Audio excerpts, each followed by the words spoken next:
Davis steps under center. Gibson and McClendon behind him. Davis with motion by Richard. Will give the ball to McClendon. He leaps. Oh, he doesn't get in. He fumbled the football. Carolina holds. The game is over. And Carolina has won the game. Finley to throw. Over the middle, intercepted. Wolford again. Wolford the other way at the 30, the 40. Wolford to midfield. Miles Wolford with the pick. The Heels on the doorstep of an enormous victory. Left side of the line. Hood standing to Williams' right. Williams gonna throw. One-on-one. Davis has it. Touchdown. Carolina wins. Carolina is the Coastal Division champion. Bernard fields it at the 26. Heading to the far side. Gio at the 35. Gio is at the 50. No, he's not. Yes, he is. Gio is going to take it for a touchdown. Are you kidding me? Connor Barth for the possible win. Snap, spot, kick away, high enough, long enough. It's good! It's good! Carolina has won the game on a 42-yard field goal by freshman Connor Barth. Good gosh, dirty. This is the Heel Tough Blog Podcast. Hey guys, and welcome in to this edition of the Heel Tough Blog Podcast. It's Anthony Pagnotta with you guys as always, and tonight Zack Hubbard joining me as we break down the commitment of 2022 four-star wide receiver Tychaun Chapman, the Tar Heels' first in the 2022 class, and then turn our attention to the upcoming commitment, which is scheduled for tomorrow on Christmas Day, actually, for Tayon Holloway. So we'll jump right into it. First of all, let's talk about Tychaun Chapman. This is a really big commitment for the Tar Heels. Not only, as we mentioned, is it their first in the 2022 class, but another dynamic wide receiver that the Tar Heels will really love to have in Phil Longo's offense. So much excitement around this young man, a guy that can really fly in open space and is, somebody that the Tar Heels were really, really high on from the minute that they offered him from the state of Virginia. So, Zack, I know you got a chance to definitely probably look over his film, see what type of player he is, and I'm assuming that this is a guy that you're also extremely excited about as I am. Yeah, absolutely. Like you mentioned, first commitment within the 2022 class, Tychaun Chapman, rated as a four-star per the 24/7 Sports composite, right there at 163. So obviously a very highly sought-after prospect in terms of his measurements, listed at 5'10", 160, so a little bit slight. If there's any knock, it would be on, that frame as of right now.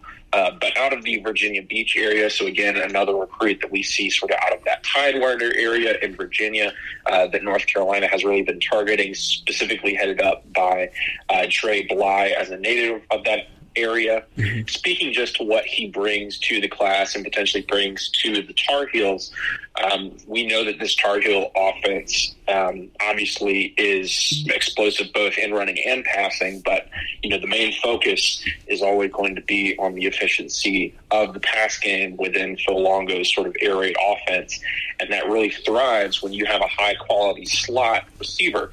We've seen Carolina take several guys that sort of fit that mold. Sort of back when he was a high schooler, we thought maybe Joffrey Brown would fit within that mold.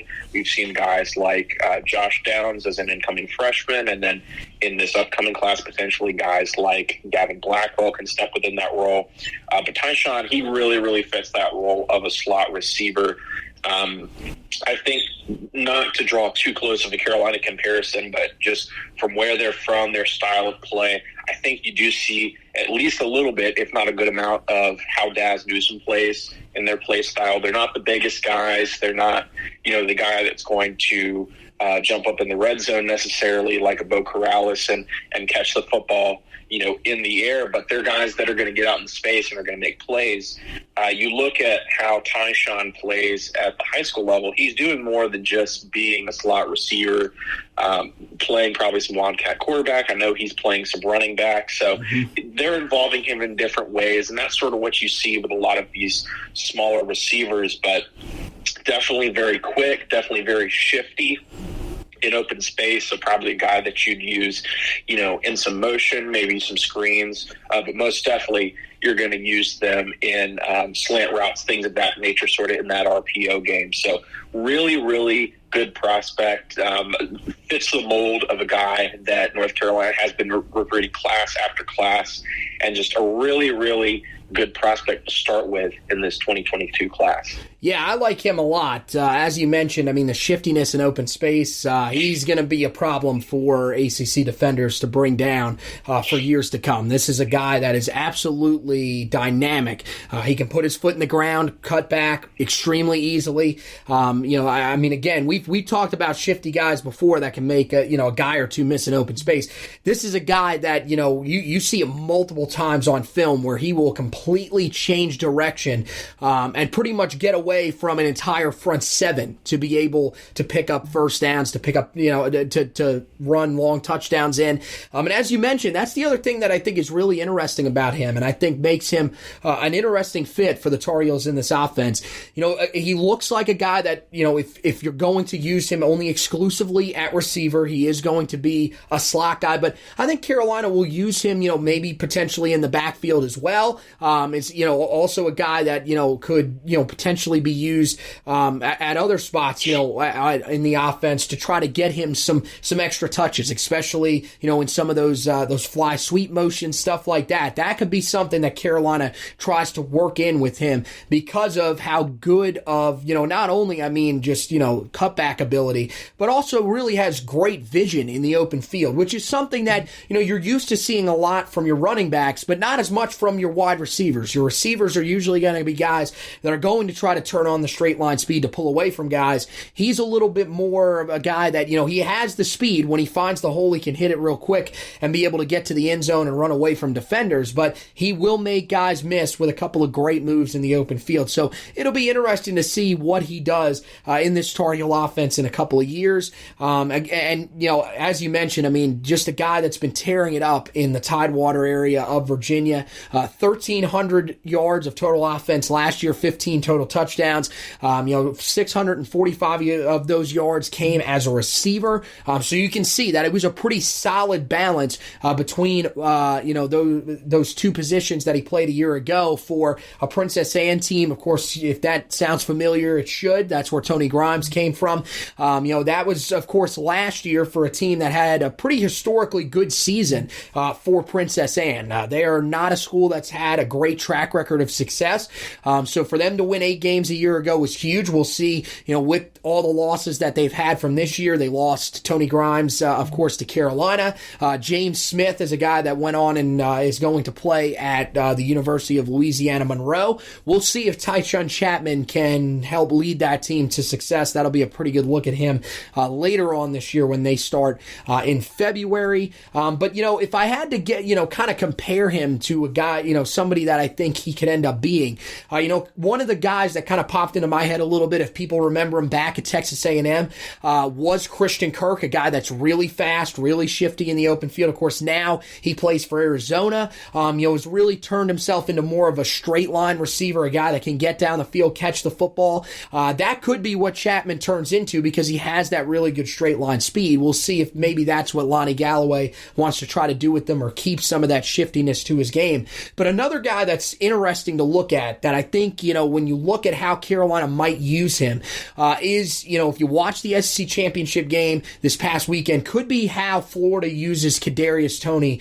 to a certain extent. They use Toney as a guy that, of course, can catch the ball, down the field from time to time, use him out of the slot, but they also like to use him in the backfield. They like to hand him the ball because he is dynamic. He can make a lot of people miss in open space, and he can really fly. So there's a reason to be really excited about the potential of Tychaun Chapman going forward. But, one of the other big things, and we've talked about it here when it's come to this 22 class, is that this is not only a big addition for the Tar Heel offense, this is also a big help for the Tar Heels as they continue to try to establish some recruiting routes in that Tidewater area. The Tar Heels did a solid job of that under Larry Fedora, but it's really been taken to another level under Dre Bly and Mac Brown once he got in there under his staff. So, I think at this point, you look at this class in the Tidewater area, this is a historically good class in this region of Virginia this year,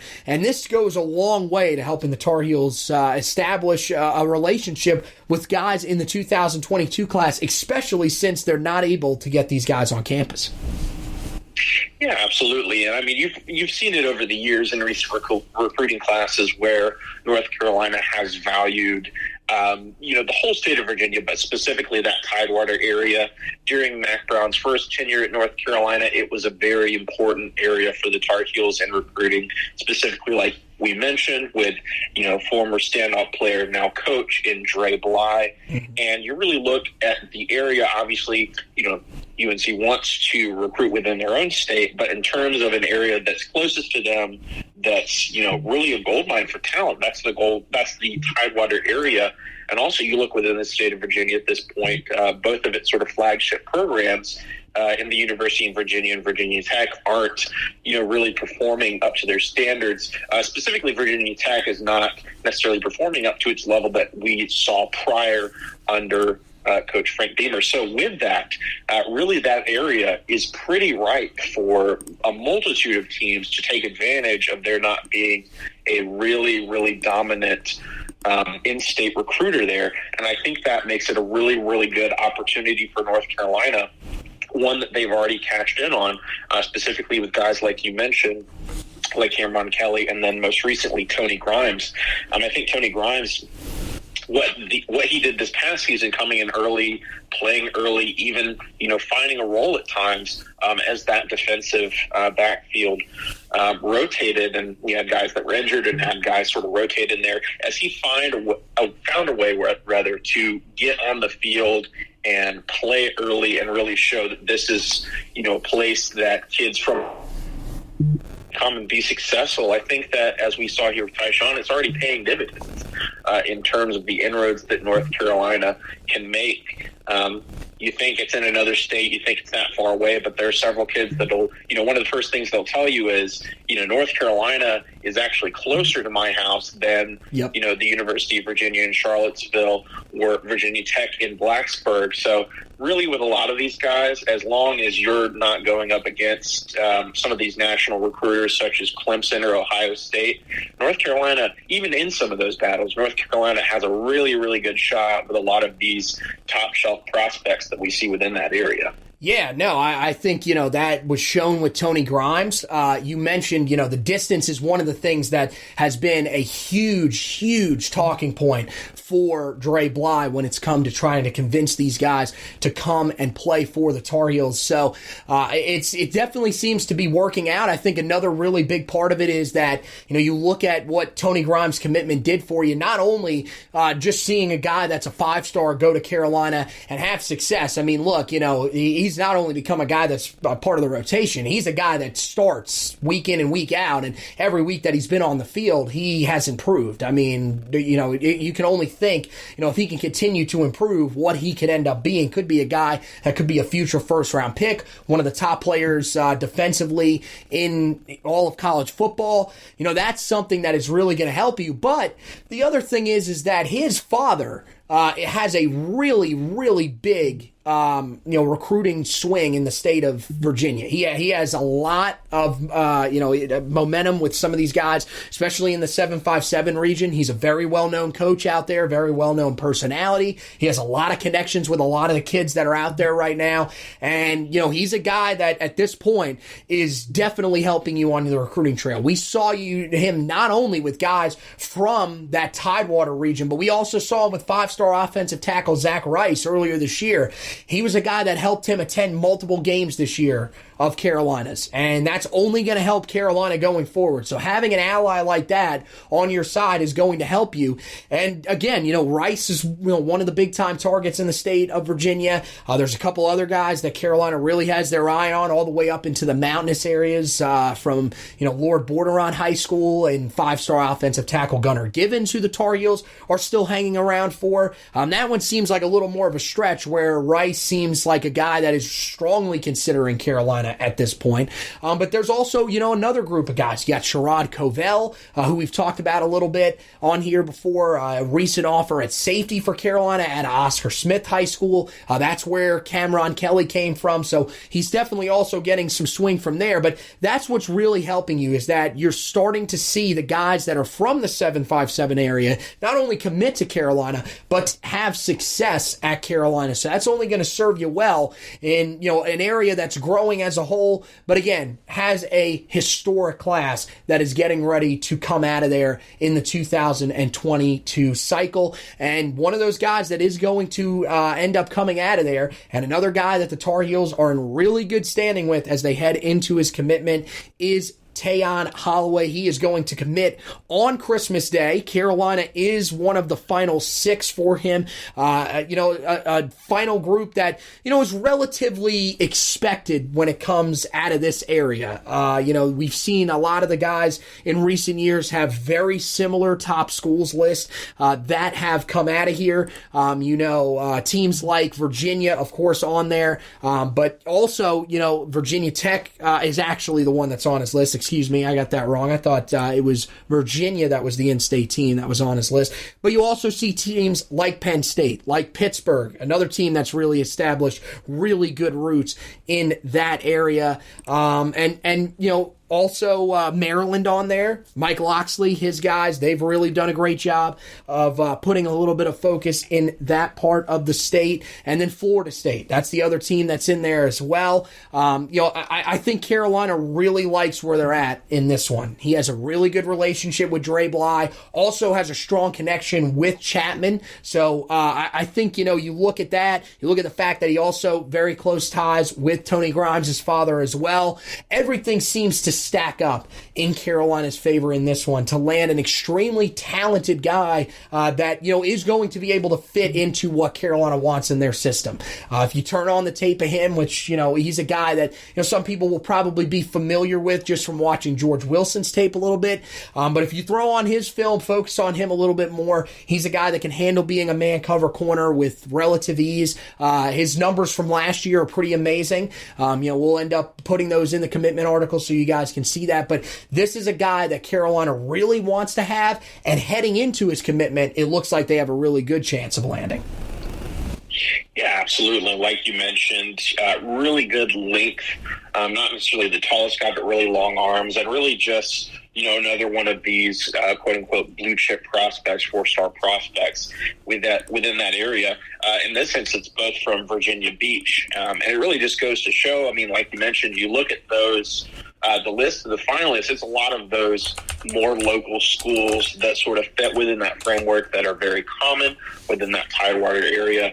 But, anything that you read regarding this recruitment, anything that we've heard from Tar Heel sources or from the national guys have really sort of, hinted or been even explicit to the fact that they believe that North Carolina is a heavy favorite here. So even just as a small thing, even having, such an early and heavy lean for a guy of this caliber, another top, 150, top 200 guy, it really just shows sort of the perspective of North Carolina, not only within their own state, not only within this area, but sort of all throughout, I guess, the Mid-Atlantic region, if you want to term it that, of what this team can be, of what they, sort of can be within the ACC and within the national perspective. And just as, as another slight note, in there as we sort of look into bowl season. We're not going to obviously get into the entirety of that and the entirety of the bowl game, but just from a recruiting perspective,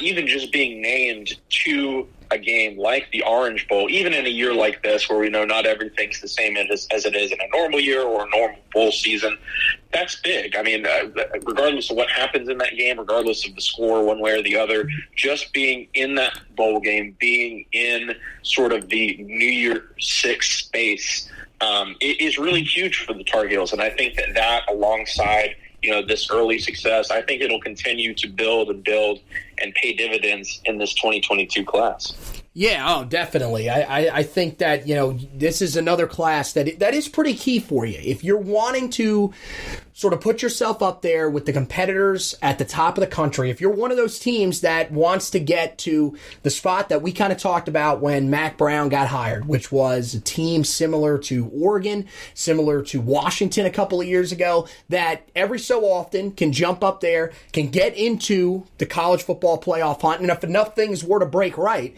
potentially sneak in there, then you're going to have to string together consecutive classes like the one you just put together. This last class was truly amazing because again, we talked about it when we did the recap show. Carolina has put together some good classes in the past. They did so under Butch Davis, even under John Bunning. There were classes that Carolina put together that were very impressive, especially for the fact that John Bunning just wasn't having as much success as people would have liked. But this class was truly amazing because this was probably one of the smaller classes that Carolina has brought in the modern recruiting era. It was just 18 commits. And again, we don't expect that anybody else is going to be added. Carolina is probably still looking out there. There are guys that could potentially jump onto the radar here last minute, but it's very, very unlikely this year, considering that you do have, good amount of states that have pushed their seasons off until after the February deadline. It doesn't appear as if they are going to slide back that February deadline. It looks like they are still going to stick with that as the final signing window. So, I think that Carolina is probably done, and you're talking about an 18-man class that still ranks inside of the top 15 in just about every major recruiting site. I think, at the end of the day, we'll see if they'll get back into the top 15 on Rivals. I know they're 16th as of right now, but even still, that is a great class. And as Mack Brown talked about in his post-signing day press conference, this is a class that is not just loaded with prospects, but loaded with really talented prospects. We talked about it on the show. You've got 15 guys that are, 16 guys that are inside of the top 500 in the 2021 composite rankings. And one of the guys that is outside of that, Caleb Hood, is widely regarded as a guy that if he had played during the fall, probably would have moved inside of the top 500. It feels like Carolina is kind of heading towards another class like that. I mean, you look at a lot of the guys that Carolina's recruiting, and again, another pretty talented group of in-state prospects, not as talented as this past year, but Carolina in the running for a lot of them, solidly in the running for a lot of guys as well, and in some cases, favorites for some of those guys. And again, you look at those guys in the state of Virginia that we've talked about. It's not just one guy, like with Tony Grimes even. Carolina is in the running for multiple big-time prospects. And again, you look at Tychaun Chapman, longtime favorites for him. Tayon Holloway, longtime favorites for him. Sherrod Covell, Carolina's starting to potentially look like they could be a favorite out of the gate early for him as well, from what some of these, people that are a little bit closer to the recruiting scene are saying. So that is really, really encouraging for the potential of this class. And that doesn't even count the other areas that, Mack Brown has said he wants to go into. Carolina, their footprint, that, as Mack Brown says, goes from Virginia to Georgia. That's the area that he wants to focus on first. If you have to go outside of that to get some prospects, like they did this past year when they went out and got Eli Sutton at offensive tackle, they will. But they want to take care of business inside of those areas. And the state of South Carolina has some really good talent in this 2022 class. Same thing with the state of Georgia as well. And Carolina is really making a big impact. This would go a long way. And again, as I mentioned, Green Run High School, that's a high school that some people may be familiar with in terms of name. I don't think that Tayon Holloway is going to quite be like his teammate. I don't think there's going to be much change for him. I think Carolina is pretty much the clear favorite at this point to land him. I'd be extremely shocked if he is not a Tar Heel. So my official prediction for his commitment is that he will be a Tar Heel come Friday afternoon. One other guy that Carolina was targeting in the class at wide receiver, Adam Randall, he is going to announce his commitment. He announced a Final Four today that does not involve the Tar Heels. It looks like he will more than likely be heading to Clemson. So that one, definitely a talented guy, one that Carolina would definitely have loved to have if they could have taken him. But it seems like he, once Clemson offered, was pretty much all on the Clemson train, and I think that's probably where he'll end up. Nothing to really be too concerned about, considering that this is a fantastic wide receiver class. Bunch of in-state guys, Shalik Knox at wide receiver, still there on the outside. He's a guy that can go up and get the football, 6'2", 175. Definitely a guy that I think, Carolina's going to be in for the long haul with. He's a guy that's probably going to take his time on his recruitment, just from having talked to Shalik before, about where his recruitment is going.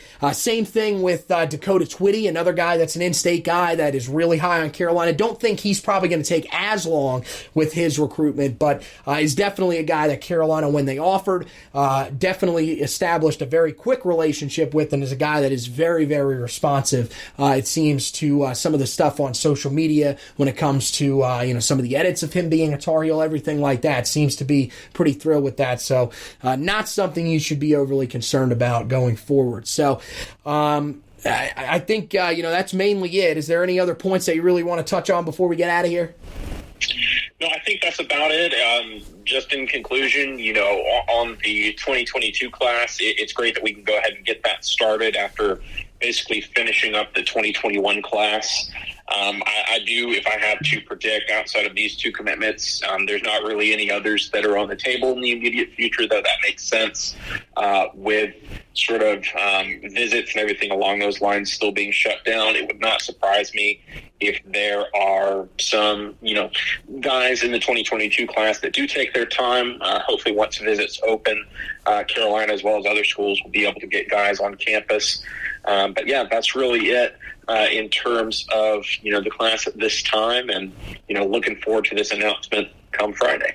Yeah, it is going to be a big one for the Tar Heels. There, are some other major targets in the class that Carolina is hoping will be able to get to their decisions sooner rather than later. But the earliest that Carolina would be allowed to have recruits on campus get back to normal contact with them due to the NCAA's halt to recruiting would be in April. Again, that's probably going to end up getting pushed back. Again, looking at where the nation is right now with the pandemic, looking, just in the past, over the last couple of months to see, what exactly the NCAA has done around the pandemic, and more than likely will get pushed back at some point. So this is going to be even more of an interesting recruiting cycle than 2021 was, as we heard Mack Brown say in his post signing day press conference. With the 2021 guys, they were able to meet some of those guys. They were able to get some of them on campus.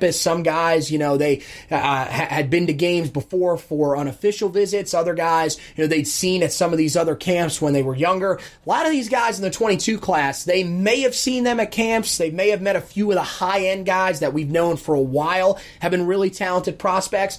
But a lot of these guys, they've never even met the coaching staff before. So this is going to be a challenge unlike any other. And we'll see how Carolina is able to put this class together. Everybody's going through the same things, and it helps that Carolina's already off to a pretty solid start in the class. A couple other notes that will tell you just in general from the football side of things. There have been a couple of guys that have entered the transfer portal over the last couple of days. Two guys that we did expect were going to enter the transfer portal in Jace Reuter and Noah Ruggles. Jace was a guy that pretty much confirmed that before signing day,